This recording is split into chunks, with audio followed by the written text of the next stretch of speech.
Pasteur Wanakaija Khouchen, responsable de l'église évangélique Philadelphie, version numérique. Qui est le Saint-Esprit?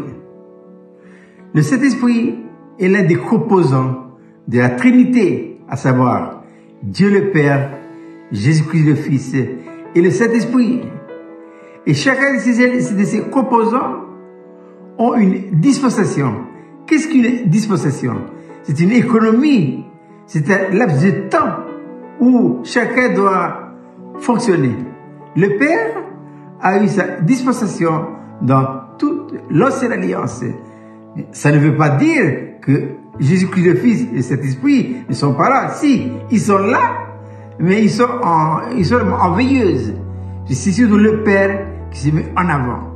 Ensuite, dans la nouvelle alliance, ce fut la dispensation du Fils. Dieu le Père est toujours là, le Saint-Esprit est toujours là, mais c'est le Fils qui a été mis en avant. Et pourquoi faire? Pour accomplir la rédemption. Et depuis la Pentecôte jusqu'à maintenant, alors que je suis en train de vous faire la vidéo, c'est la dispensation du Saint-Esprit. Alors pour répondre à la question, qui est le Saint-Esprit?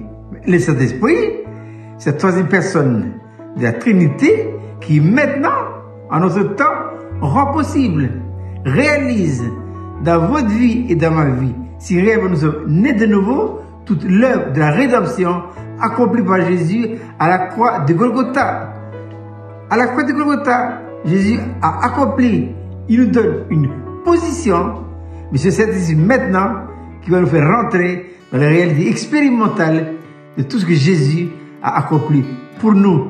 Jésus, le Seigneur, dira à ses disciples, je m'en vais, mais je vous enverrai un consolateur, le Saint-Esprit. Il vous enseignera, il vous conduira, il vous rappellera tout ce que je vous ai dit. Il prendra de ce qui est à moi et il vous l'annoncera. Donc, le Saint-Esprit, c'est une personnalité. C'est une personnalité qui, en vous et en moi, rendez-nous compte, mais ça, beaucoup d'enfants de Dieu ne sont pas conscients de la réalité de cette troisième personne, de cette Trinité en eux. Et c'est important parce que quand je réalise, mais il faut la révélation. Qu'est-ce que la révélation? La révélation, c'est que Dieu lui-même, par le Saint-Esprit, se fait connaître en vous et en moi, dans notre esprit, et plus précisément dans notre intuition. Donc, le Saint-Esprit, c'est une personne, elle est en vous et en moi, et qui plus est, c'est la puissance incomparable de Dieu. C'est lui. Il est venu en nous quand le jour de la Pentecôte. Et quelle est la condition pour que cet esprit vienne en vous et moi? Il faut que Jésus soit glorifié. C'est pourquoi Jésus dira dans Jean chapitre 7, si quelqu'un a soif, qu'il vienne à moi et qu'il boive. Celui qui croit en moi, des fleuves d'eau vive couleront de son sein. Et il dit cela par rapport au Saint-Esprit qui n'est pas encore là, parce que Jésus n'a pas encore été glorifié. Mais à l'heure que j'ai fait la vidéo, ça y est, il est déjà à la gloire. Le Saint-Esprit est déjà venu sur la terre et maintenant le Saint-Esprit tient dans sa main ton dessein à toi et le mien. Il doit maintenant apprendre à faire quoi?